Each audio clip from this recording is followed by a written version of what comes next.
ایک شہر کے اندر ایک مالدار شخص تھا، اس نے اپنے یہاں ایک بڑی اچھی دعوت کرنی تھی اور اس کی بڑی تمنا تھی کہ زمانے کے ولی حضرت حاتم اصم رحمۃ اللہ تعالی علیہ اس کے گھر تشریف لائیں۔ اس نے جا کے حضرت حاتم اصم کو اپنے گھر دعوت دی کہ حضور آپ کرم فرمائیں اور میرے گھر تشریف لائیں۔ تو حضرت نے پہلے تو انکار کیا، اس نے کافی ضد کی، تو کہا کہ ٹھیک ہے میں اگر آؤں گا تو میری 3 شرطیں ہوں گی۔ کہا حضور وہ شرطیں کیا ہوں؟ پہلی شرط تو یہ ہوگی کہ میں جہاں چاہوں گا وہاں بیٹھوں۔ عرض کی حضور دوسری شرط یہ ہوگی کہ جو چاہوں گا وہ کھاؤں گا، اور تیسری شرط یہ ہوگی کہ جو کہوں گا وہ کرنا ہوگا۔ تو بہرحال دعوت کا وقت ہوا، شہر والوں کو دعوت دے دی گئی کہ زمانے کے ولی میرے گھر آ رہے ہیں۔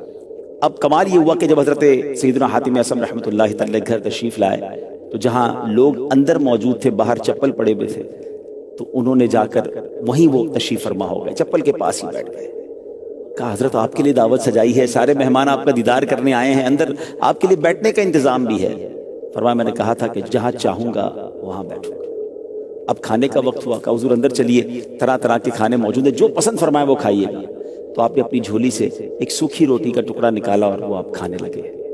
بڑا حیران ہوا کہ حضور میں نے تو سارا انتظام کیا آپ کے لیے۔ فرمایا میری دوسری شرط تھی کہ جو چاہوں گا وہ کھاؤں گا۔ کچھ نہ کر سکا۔ اب وقت ہوا، دعوت کا اختتام ہوا، لوگوں نے طرح طرح کے کھانے کھائے اور بڑے مزے سے کھائے، مگر اس کے بعد اب آپ نے فرمایا کہ میری تیسری شرط کا وقت ہو گیا ہے، ایسا کرو ایک بڑا سا چولہا لاؤ اور اس کے اوپر ایک توا جو ہے وہ رکھ دیا جائے اور اسے اور خوب گرم ہونے دیا جائے۔ اس توے کو گرم کیا گیا اور آپ اپنے چپل اتار کر ننگے پیر اس توے پہ کھڑے ہو گئے اور آپ نے کچھ اس طرح فرمایا کہ یا اللہ میں نے آج کے کھانے میں یہ ایک سوکھی روٹی کا ٹکڑا کھایا ہے، اور یہ کہہ کر آپ نیچے تشریف لے آئے۔ اور اب تمام لوگوں سے کہا، اس علاقے کے اس شہر کے بڑے بڑے امیر لوگ تھے، کہ سارے لوگ اپنے چپل اتاریں اور اس توے پہ کھڑے ہو کر آج کے دن کے کھانے کا حساب دیں۔ تو لوگوں کے چیخیں نکل گئی کہ حضور آپ تو اللہ کے ولی ہیں، آپ اس توے پر ننگے پیر کھڑے رہ سکتے ہیں، اس قدر سخت گرم توے پر ہم کیسے کھڑے رہ سکتے ہیں؟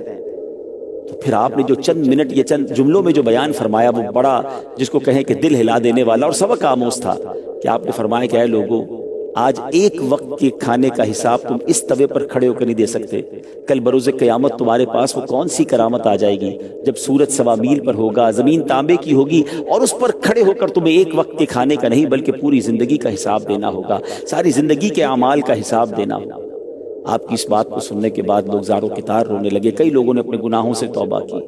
تو میرے پیارے اسلامی بھائیوں، اللہ والے ان کا انداز کیسا ہوتا تھا اور کس قدر سبق آموز وہ بات کیا کرتے تھے۔ اگر آج بھی ہم بھی سوچیں تو زندگی میں اس قدر مگن ہیں کہ ایسا لگتا ہے اپنی آخرت کو ہم بھلا بیٹھے ہیں۔ ہم شاید یہ سوچنا چھوڑ دیا ہے کہ دنیا میں تو ہم اپنے اکاؤنٹس کا حساب کرتے ہیں، کچھ لوگوں کی جون جولائی میں کلوزنگ ہوتی ہے وہ اس میں بیزی نظر آتے ہیں، کچھ کی دسمبر میں کلوزنگ ہوتی ہے تو وہ اس میں اپنے حساب کتاب میں بیزی نظر آتے ہیں کہ سال بھر کا حساب دینا ہے، ٹیکس کا حساب دینا ہے، اسٹاک کا حساب دینا ہے۔ مگر کبھی اکیلے میں بیٹھ کے یہ سوچا کہ ہم سب کو مرنے کے بعد اپنی پوری زندگی کا بھی کہیں حساب دینا ہے۔ اللہ کرے کہ ہم ایسی زندگی گزارنے میں کامیاب ہوں اور اللہ کریم ہم سے راضی ہو جائے کہ قیامت کے دن کی سختیوں سے ہم محفوظ ہو جائیں۔